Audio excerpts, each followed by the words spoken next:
Jagbani TV देख रहे सारे दर्शकों का स्वागत है। मैं हाँ जगवंत बराड़। दोस्तों, एक देश एक टैक्स, एक देश एक राशन कार्ड वर्गे नारे हुण तक तुसीं सुने होणगे, पर केंद्र सरकार ने एक देश एक मंडी का नवा नारा दिता है, जिस दे चलदे केंद्र सरकार किसानों लई नवा कानून लैके आ रही है। केंद्र सरकार की दलील दे रही है कि देश की आज़ादी नूं भावें 70 साल तो वध हो चुके हैं, पर किसानों नूं अपनी फसल वेचण की आज़ादी हुण दित्ती जा रही है, जदों कि दूजे पासे ਵੱਖ-ਵੱਖ सूबिਆਂ के किसान इस कानून के विरोध च उतर आए हैं। आखिरकार किसान प्रदर्शन ਲਈ क्यों मजबूर ने ते इस सारे मामले ते माहिरां दा की कहना है, देखो साडी खास रिपोर्ट।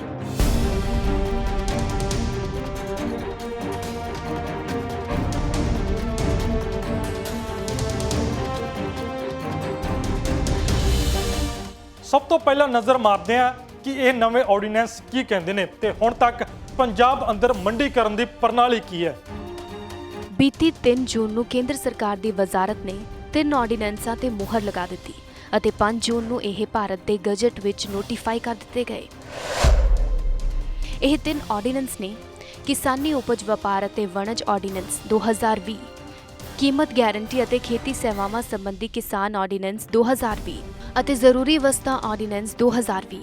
ਪਹਿਲੇ ਆਰਡੀਨੈਂਸ ਵਿੱਚ ਲਿਖਿਆ ਗਿਆ ਹੈ ਕਿ ਇਸ ਦਾ ਮੰਤਵ ਕਿਸਾਨਾਂ ਦੀ ਉਪਜ ਦੀ ਖਰੀਦੋ ਫਰੋਖਤ ਦੇ ਸੰਬੰਧ ਵਿੱਚ ਮਰਜ਼ੀ ਦੀ ਚੋਣ ਮੁਹੱਈਆ ਕਰਵਾਉਣਾ ਹੈ, ਤਾਂ ਕਿ ਵਪਾਰ ਵਿੱਚ ਮੁਕਾਬਲੇਬਾਜ਼ੀ ਕਾਰਨ ਬਦਲੇਵੇਂ ਵਪਾਰਕ ਚੈਨਲਾਂ ਰਾਹੀਂ ਕਿਸਾਨਾਂ ਨੂੰ ਲਾਹੇਵੰਦ ਭਾਅ ਮਿਲ ਸਕਣ। ਦੂਜੇ ਆਰਡੀਨੈਂਸ ਦਾ ਮਕਸਦ ਇਹ ਦੱਸਿਆ ਗਿਆ ਹੈ ਕਿ ਖੇਤੀ ਕਾਰਨਾਮਿਆਂ ਲਈ ਕੌਮੀ ਚੌਖਟਾਂ ਮੁਹੱਈਆ ਕਰਵਾਉਣਾ, ਤਾਂ ਕਿ ਕਿਸਾਨਾਂ ਨੂੰ ਖੇਤੀ ਕਾਰੋਬਾਰੀ ਫਰਮਾਂ, ਪ੍ਰੋਸੈਸਰਾਂ, ਥੋਕ ਵਪਾਰੀਆਂ, ਬਰਾਮਦਕਾਰਾਂ ਜਾਂ ਖੇਤੀ ਸੇਵਾਵਾਂ ਦੇ ਵੱਡੇ ਪਰਚੂਨ ਵਿਕਰੇਤਾਵਾਂ ਨਾਲ ਸਿੱਝਦਿਆਂ ਉਹਨਾਂ ਨੂੰ ਹੋਰ ਤਾਕਤਵਰ ਬਣਾਇਆ ਜਾਵੇ ਅਤੇ ਉਹਨਾਂ ਦੀ ਰਾਖੀ ਕੀਤੀ ਜਾ ਸਕੇ। ਤੀਜੇ ਆਰਡੀਨੈਂਸ ਦਾ ਮੰਤਵ ਖੇਤੀਬਾੜੀ ਖੇਤਰ ਵਿੱਚ ਮੁਕਾਬਲੇਬਾਜ਼ੀ ਨੂੰ ਵਧਾਉਣਾ ਅਤੇ ਕਿਸਾਨਾਂ ਦੀ ਆਮਦਨ ਵਿੱਚ ਵਾਧਾ ਕਰਨਾ ਤੇ ਖਪਤਕਾਰਾਂ ਦੇ ਹਿੱਤਾਂ ਦੀ ਰਾਖੀ ਕਰਨ ਦੇ ਨਾਲ-ਨਾਲ ਰੈਗੂਲੇਟਰੀ ਨਿਜ਼ਾਮ ਨੂੰ ਉਦਾਰ ਬਣਾਉਣਾ ਦੱਸਿਆ ਗਿਆ ਹੈ। ਦੱਸੀਏ ਕਿ ਹੁਣ ਤੱਕ ਖੇਤੀ ਵਸਤਾਂ ਦਾ ਰਾਜਾਂ ਦੇ ਅੰਦਰ ਵਪਾਰ ਰਾਜ ਸੂਚੀ ਦਾ ਵਿਸ਼ਾ ਹੋਣ ਕਰਕੇ ਸੂਬਿਆਂ ਦੇ ਕੰਟਰੋਲ ਹੇਠ ਸੀ। ਕੇਂਦਰ ਸਰਕਾਰ ਭਾਵੇਂ 23 ਫਸਲਾਂ ਦੇ ਘੱਟੋ-ਘੱਟ ਸਮਰਥਨ ਮੁੱਲ ਐਲਾਨਦੀ ਹੈ, ਪਰ ਸਿਰਫ ਕਣਕ ਅਤੇ ਝੋਨੇ ਦਾ ਹੀ ਇੱਕ-ਇੱਕ ਦਾਣਾ ਖਰੀਦਣ ਦੀ ਗਾਰੰਟੀ ਦਿੱਤੀ ਜਾਂਦੀ ਰਹੀ ਹੈ। ਇਹ ਵੀ ਸਾਰੇ ਦੇਸ਼ ਵਿੱਚ ਨਹੀਂ, ਸਗੋਂ ਪੰਜਾਬ ਅਤੇ ਹਰਿਆਣਾ ਵਿੱਚੋਂ, ਕਿਉਂਕਿ ਉਸ ਵੇਲੇ ਦੇਸ਼ ਸਾਹਮਣੇ ਅਨਾਜ ਭੰਡਾਰ ਦਾ ਸੰਕਟ ਸੀ। ਹੁਣ ਖੇਤੀ ਲਾਗਤ ਅਤੇ ਮੁੱਲ ਕਮਿਸ਼ਨ ਮੁਤਾਬਿਕ ਦੇਸ਼ ਬਹੁਤ ਸਾਰੀ ਖੇਤੀ ਵਸਤਾਂ ਵਿੱਚ ਆਤਮ ਨਿਰਭਰ ਹੋ ਗਿਆ ਹੈ। ਇਸ ਲਈ ਕਣਕ ਅਤੇ ਝੋਨਾ ਸਿਰਫ ਜਨਤਕ ਵੰਡ ਪ੍ਰਣਾਲੀ ਲਈ ਲੋੜੀਂਦੀ ਮਾਤਰਾ ਜਿੰਨਾ ਹੀ ਖਰੀਦਿਆ ਜਾਣਾ ਚਾਹੀਦਾ ਹੈ। ਖੇਤੀ ਉਤਪਾਦ ਮਾਰਕੀਟ ਕਮੇਟੀ ਕਾਨੂੰਨ ਤਹਿਤ ਕੋਈ ਵੀ ਫਸਲ ਮੰਡੀ ਬੋਰਡ ਵੱਲੋਂ ਨਾਮਜ਼ਦ ਕੀਤੀ ਮੰਡੀ ਤੋਂ ਬਾਹਰ ਵੇਚਣੀ ਗੈਰ ਕਾਨੂੰਨੀ ਸੀ। ਇਸ ਕਰਕੇ ਪੰਜਾਬ ਵਿੱਚ 14.5% ਅਤੇ ਹਰਿਆਣਾ ਵਿੱਚ 11.5% ਟੈਕਸ ਖਰੀਦਦਾਰ ਉੱਤੇ ਲੱਗਦੇ ਰਹੇ। ਪੰਜਾਬ ਦਾ 5% ਵੈਟ ਅਤੇ 3% ਬੁਨਿਆਦੀ ਢਾਂਚਾ ਸੈਸ ਭਾਵ 8% ਟੈਕਸ GST ਨੇ ਉਡਾ ਦਿੱਤਾ ਸੀ, ਕਿਉਂਕਿ ਇੱਕ ਦੇਸ਼ ਇੱਕ ਟੈਕਸ ਨੇ ਰਾਜ ਸਰਕਾਰ ਦੀ ਟੈਕਸ ਲਗਾਉਣ ਦੀ ਸ਼ਕਤੀ ਖਤਮ ਕਰ ਦਿੱਤੀ ਸੀ। ਫਿਰ ਵੀ ਸੂਬੇ ਵਿੱਚ 2.5% ਆੜਤ, 2% ਮੰਡੀ ਫੀਸ ਅਤੇ 2% ਦਿਹਾਤੀ ਵਿਕਾਸ ਫੰਡ ਰਹਿ ਗਿਆ, ਜਿਸ ਅਨੁਸਾਰ ਹੁਣ ਪੰਜਾਬ ਵਿੱਚ 8.5% ਫੀਸ ਮੰਡੀ ਬੋਰਡ ਰਾਹੀਂ ਕੇਂਦਰੀ ਏਜੰਸੀਆਂ ਤੋਂ ਵਸੂਲੀ ਜਾਂਦੀ ਹੈ, ਜਿਸ ਨਾਲ ਪੰਜਾਬ ਵਿੱਚ ਲਗਭਗ 24,000 ਆੜਤੀ ਪਰਿਵਾਰਾਂ ਦਾ ਕਾਰੋਬਾਰ ਜੁੜਿਆ ਹੋਇਆ ਹੈ। ਹੁਣ ਇੱਕ ਨਜ਼ਰ ਮਾਰਦੇ ਹਾਂ ਇਸ ਸਾਰੇ ਮਾਮਲੇ ਤੇ ਕੇਂਦਰ ਸਰਕਾਰ ਦੀ ਕੀ ਦਲੀਲ ਹੈ ਤੇ ਕਿਸਾਨ ਜੋ ਇਸ ਦਾ ਵਿਰੋਧ ਕਰ ਰਹੇ ਨੇ ਉਹਨਾਂ ਦਾ ਕੀ ਤਰਕ ਹੈ ਅਤੇ ਕਿਸਾਨਾਂ ਤੋਂ ਇਲਾਵਾ ਇਸ ਕਾਨੂੰਨ ਦਾ ਕਿਸ ਉੱਪਰ ਪ੍ਰਭਾਵ ਪਵੇਗਾ। ਕੇਂਦਰ ਸਰਕਾਰ ਦੀ ਦਲੀਲ ਹੈ ਕਿ ਸੋਧੇ ਕਾਨੂੰਨ ਅਨੁਸਾਰ ਕਿਸਾਨ ਨੂੰ ਫਸਲ ਖਰੀਦਣ ਵਾਲੇ, ਵੱਡੇ ਪਰਚੂਨ ਵਾਲੇ ਅਤੇ ਨਿਰਯਾਤ ਕਰਨ ਵਾਲੇ ਨਾਲ ਨਜਿੱਠਣ ਦਾ ਅਧਿਕਾਰ ਦਿੱਤਾ ਗਿਆ ਹੈ। ਕੇਂਦਰੀ ਖੇਤੀਬਾੜੀ ਮੰਤਰੀ ਨਰਿੰਦਰ ਤੋਮਰ ਨੇ ਦੱਸਿਆ ਕਿ ਦੀ farming produce trade of commerce ordinance 2020 ਨੇ ਕਿਸਾਨਾਂ ਨੂੰ ਖੇਤੀ ਉਤਪਾਦ ਮਾਰਕੀਟ ਕਮੇਟੀ ਕਾਨੂੰਨ ਮੁਤਾਬਿਕ ਨਿਰਧਾਰਿਤ ਮੰਡੀਆਂ ਤੋਂ ਆਜ਼ਾਦੀ ਦਿਵਾ ਦਿੱਤੀ ਹੈ। ਹੁਣ ਉਹਨਾਂ ਨੂੰ ਕੇਵਲ ਲਾਇਸੈਂਸੀ ਮੰਡੀਆਂ ਵਿੱਚ ਹੀ ਫਸਲ ਨਹੀਂ ਵੇਚਣੀ ਪਵੇਗੀ। ਪੈਨ ਕਾਰਡ ਵਾਲਾ ਖਰੀਦ ਸਕਦਾ ਹੈ, ਉਹ ਬਾਹਰ ਨਿੱਜੀ ਖੇਤਰ ਦੇ ਖਰੀਦਦਾਰਾਂ ਨੂੰ ਵੀ ਫਸਲ ਵੇਚ ਸਕਣਗੇ ਅਤੇ ਨਾ ਹੀ ਕਿਸਾਨਾਂ ਨੂੰ ਕਿਸੇ ਵੀ ਤਰ੍ਹਾਂ ਦਾ ਟੈਕਸ ਦੇਣ ਦੀ ਵੀ ਇਜਾਜ਼ਤ ਹੋਵੇਗੀ। ਬੇਸ਼ੱਕ ਅੱਜ ਦੇ ਸਮੇਂ ਵਿੱਚ ਕੇਂਦਰ ਸਰਕਾਰ ਇਹ ਅਪੀਲ ਦੇ ਰਹੀ ਹੈ ਕਿ ਇਸ ਫੈਸਲੇ ਨਾਲ ਫਸਲਾਂ ਦੇ MSP ਉੱਪਰ ਕੋਈ ਵੀ ਅਸਰ ਨਹੀਂ ਪਵੇਗਾ, ਪਰੰਤੂ ਦੂਸਰੇ ਪਾਸੇ ਕਿਸਾਨਾਂ ਦਾ ਕਹਿਣਾ ਹੈ ਕਿ ਕੇਂਦਰ ਸਰਕਾਰ ਹੁਣ ਭਾਵੇਂ ਇਹ ਦਲੀਲ ਦੇ ਰਹੀ ਹੈ ਕਿ ਕਿਸਾਨ ਆਪਣੀ ਮਨ ਮਰਜ਼ੀ ਦੇ ਰੇਟ ਅਤੇ ਆਪਣੀ ਫਸਲ ਵੇਚ ਸਕਦਾ ਹੈ, ਪਰ 2 ਜਾਂ 3 ਸਾਲ ਜੇਕਰ ਪ੍ਰਾਈਵੇਟ ਕੰਪਨੀਆਂ ਕਿਸਾਨਾਂ ਨੂੰ ਉਸ ਦੀ ਫਸਲ ਦਾ ਜੇਕਰ ਵੱਧ ਭਾਅ ਦਿੰਦਾ ਹੈ ਤਾਂ 2 ਜਾਂ 3 ਸਾਲ ਦੇ ਵਕਫੇ ਦੌਰਾਨ ਪੰਜਾਬ ਮੰਡੀ ਬੋਰਡ ਦਾ ਵਜੂਦ ਵੀ ਖਤਮ ਹੋ ਸਕਦਾ ਹੈ। ਉਹ ਮੰਡੀ ਬੋਰਡ ਦਾ ਵਜੂਦ ਜੋ ਕਣਕ ਅਤੇ ਝੋਨੇ ਦਾ ਹੀ ਇੱਕ ਦਾਣਾ ਖਰੀਦਣ ਦੀ ਗਾਰੰਟੀ ਲੈਂਦਾ ਹੈ, ਜਿਸ ਤੋਂ ਬਾਅਦ ਕਿਸਾਨਾਂ ਦਾ ਸਾਰਾ ਭਵਿੱਖ ਪ੍ਰਾਈਵੇਟ ਕੰਪਨੀਆਂ ਤੇ ਨਿਰਭਰ ਕਰੇਗਾ ਕਿ ਉਹ ਕਿਸਾਨਾਂ ਦੀ ਫਸਲ ਕਿਸ ਭਾਅ ਤੇ ਖਰੀਦਣ, ਨਾ ਕਿ ਕਿਸਾਨਾਂ ਦੇ ਹੱਥ ਵਿੱਚ ਉਹ ਵੇਚਣ ਕਿਸ ਭਾਅ। ਜਿਸ ਦੇ ਚੱਲਦੇ ਸੰਕੇਤ ਮਿਲਦੇ ਨੇ ਕਿ ਵੱਡੀਆਂ ਕੰਪਨੀਆਂ ਬਾਹਰੀ ਮੰਡੀਆਂ ਤੋਂ ਕਿਸਾਨਾਂ ਦੀ ਜਿਣਸ ਖਰੀਦ ਲੈਣਗੀਆਂ ਅਤੇ ਅੱਗੋਂ ਤੋਂ FCI ਕਣਕ ਤੇ ਝੋਨੇ ਦੀ ਖਰੀਦ ਤੋਂ ਹੱਥ ਖਿੱਚ ਲਵੇਗੀ।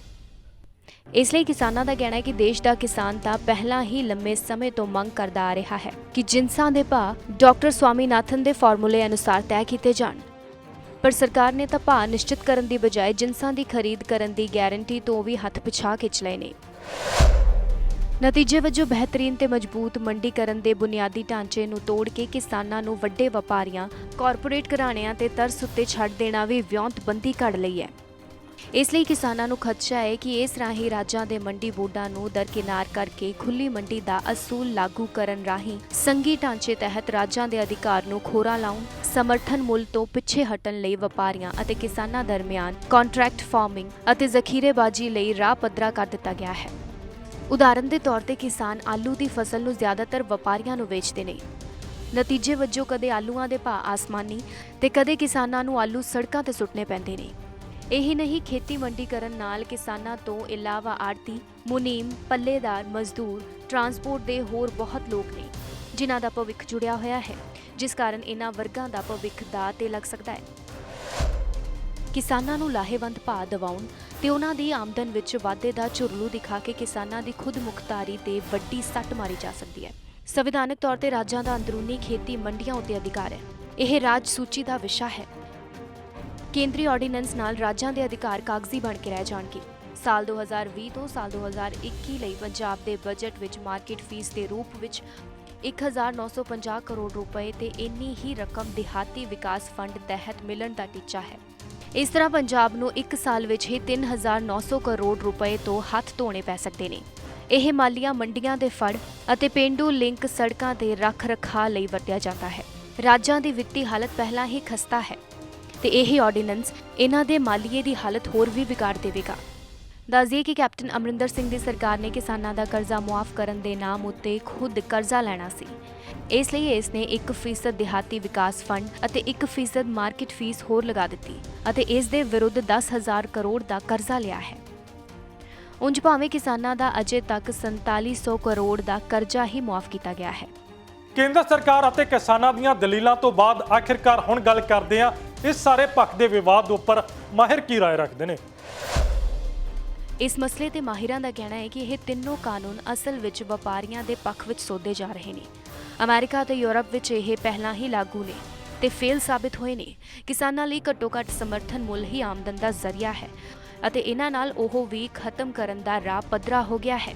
ਪੰਜਾਬ ਅਤੇ ਹਰਿਆਣਾ ਨੂੰ ਇਹਨਾਂ ਕਾਨੂੰਨਾਂ ਨਾਲ ਸਭ ਤੋਂ ਵੱਧ ਨੁਕਸਾਨ ਹੋਣਾ ਹੈ ਕਿਉਂਕਿ ਕਣਕ ਝੋਨੇ ਦੀ ਘੱਟੋ-ਘੱਟ ਸਮਰਥਨ ਮੁੱਲ ਅਤੇ ਖਰੀਦ ਦੀ ਗਾਰੰਟੀ ਇਹਨਾਂ ਹੀ ਰਾਜਾਂ ਵਿੱਚ ਹੈ। ਅਸਲ ਵਿੱਚ ਇਹਨਾਂ ਕਾਨੂੰਨਾਂ ਨਾਲ ਸ਼ਾਂਤਾ ਕੁਮਾਰ ਕਮੇਟੀ ਦੀਆਂ ਸਿਫਾਰਸ਼ਾਂ ਮੰਨ ਲਈਆਂ ਗਈਆਂ ਨੇ, ਜਿਨ੍ਹਾਂ ਅਨੁਸਾਰ ਕੇਵਲ ਜਨਤਕ ਵੰਡ ਪ੍ਰਣਾਲੀ ਲਈ ਲੋੜੀਂਦੀ ਕਣਕ ਝੋਨੇ ਦੀ ਖਰੀਦ ਹੀ FCI ਕਰੇਗੀ। ਇਸ ਤੋਂ ਵਾਧੂ ਅਨਾਜ ਖੁੱਲੀ ਮੰਡੀ ਵਿੱਚ ਵੇਚਿਆ ਜਾਣਾ ਚਾਹੀਦਾ ਹੈ। ਫਿਲਹਾਲ ਅੱਜ ਦੀ ਰਿਪੋਰਟ ਵਿੱਚ ਇੰਨਾ ਹੀ। ਮੈਨੂੰ ਦਿਓ ਇਜਾਜ਼ਤ। ਧੰਨਵਾਦ।